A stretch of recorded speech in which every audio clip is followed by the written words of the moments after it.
The steel doors slammed shut behind them with a sound like a judge's hammer. The death house lights were on, and the air smelled cold and metallic. Men in dark uniforms moved quickly down the long corridor, their boots echoing off the tile. At the end of the hallway, a small group of men stood where one man would meet his fate. Cameras and reporters waited outside, and families stood across a room full of strangers, hearts beating hard. Then, without a single warning, the room filled with shouting. Somewhere above, a clatter of metal rang out. A guard fell and hit the floor. Other guards ran toward the noise and then froze. From behind a narrow service door, a figure stepped out and held up a hand. "Stop," he shouted. His voice carried. It was a single clear voice in a place full of whistles and rules. People looked at him and then at each other. For a second the world held its breath. This was San Quentin, a place where men were kept under strict rule, where every minute had a purpose. It was a place where powerful things happened quietly, but now everything changed fast. A small group of inmates ran from the back of the death row area into the corridor. They were not loud. They were not reckless. They moved with purpose, like men with a plan. Some guards tried to stop them. Others tried to block the door. But the inmates had a way through, a key taken from somewhere it should never have been taken. A door opened. People ran. The hall filled with noise.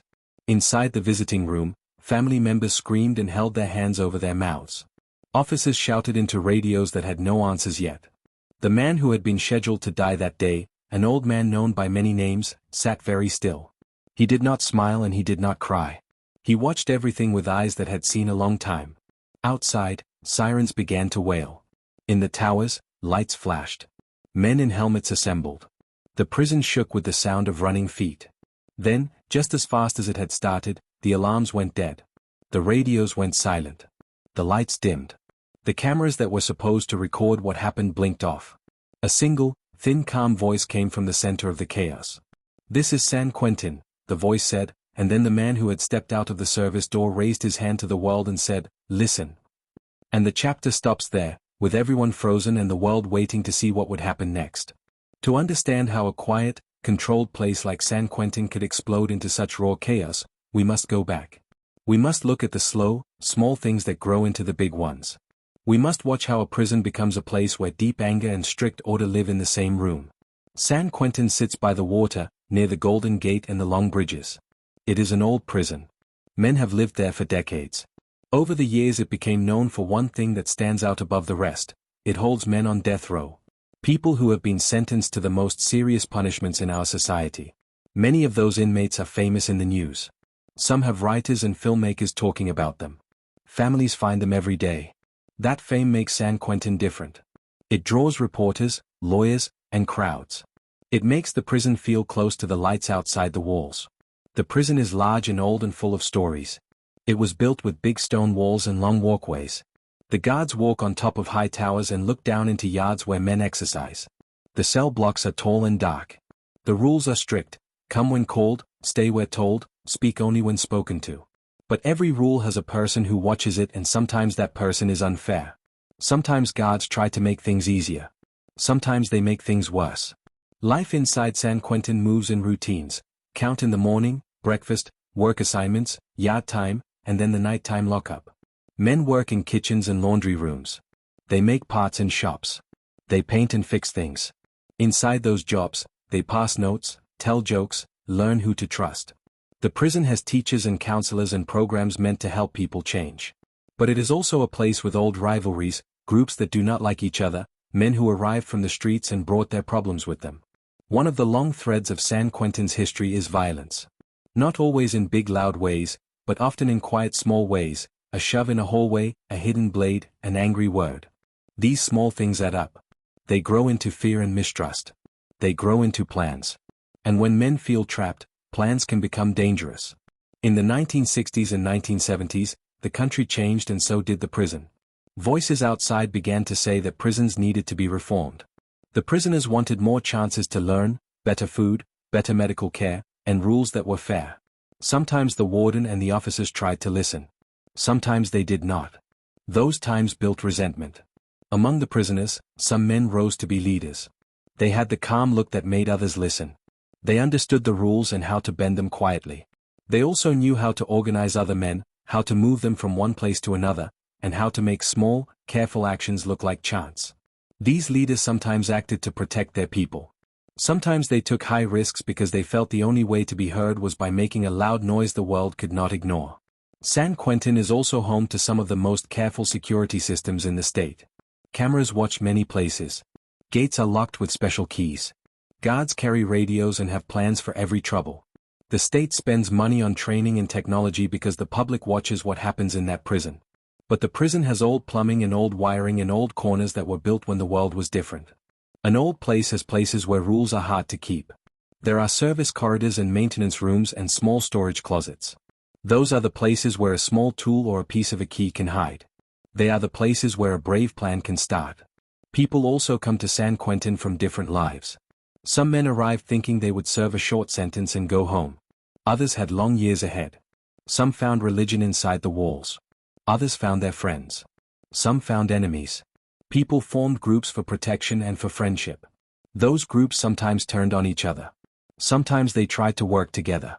People who cared about the rules and about safety worked with the officials to make things calmer. But the balance was always thin. The day the man stood up in the service door, things had been moving toward trouble for weeks.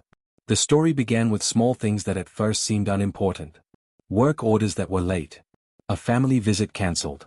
Food deliveries that were missing needed items. A counselor moved to a new job.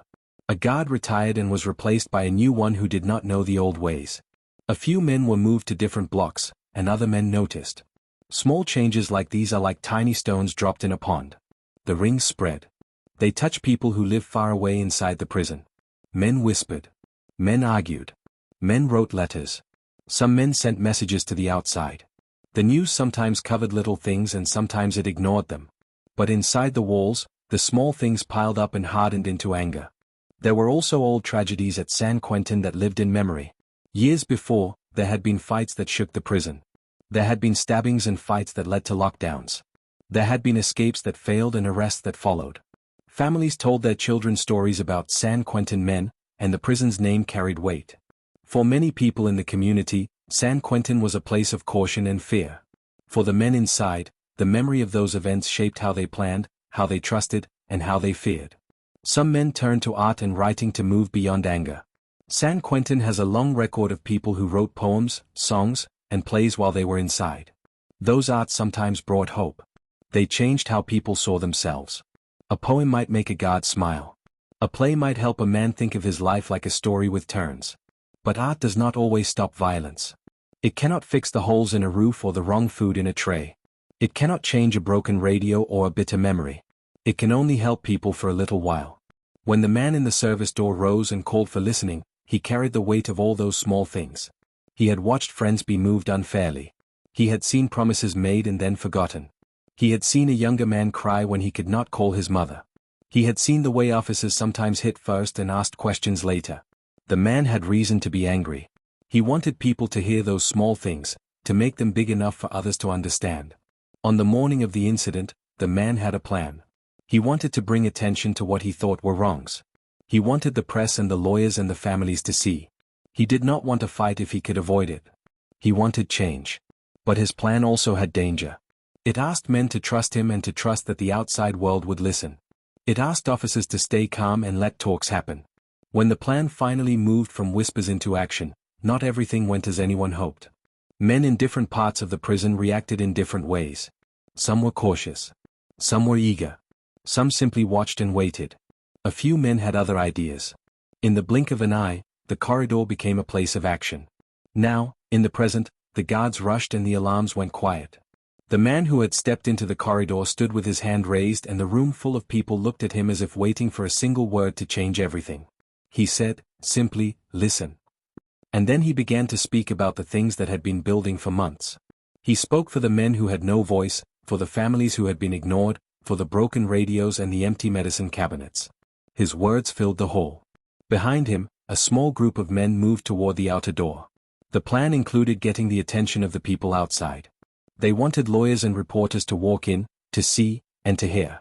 At the same time, some men who did not trust any plan decided to take other actions.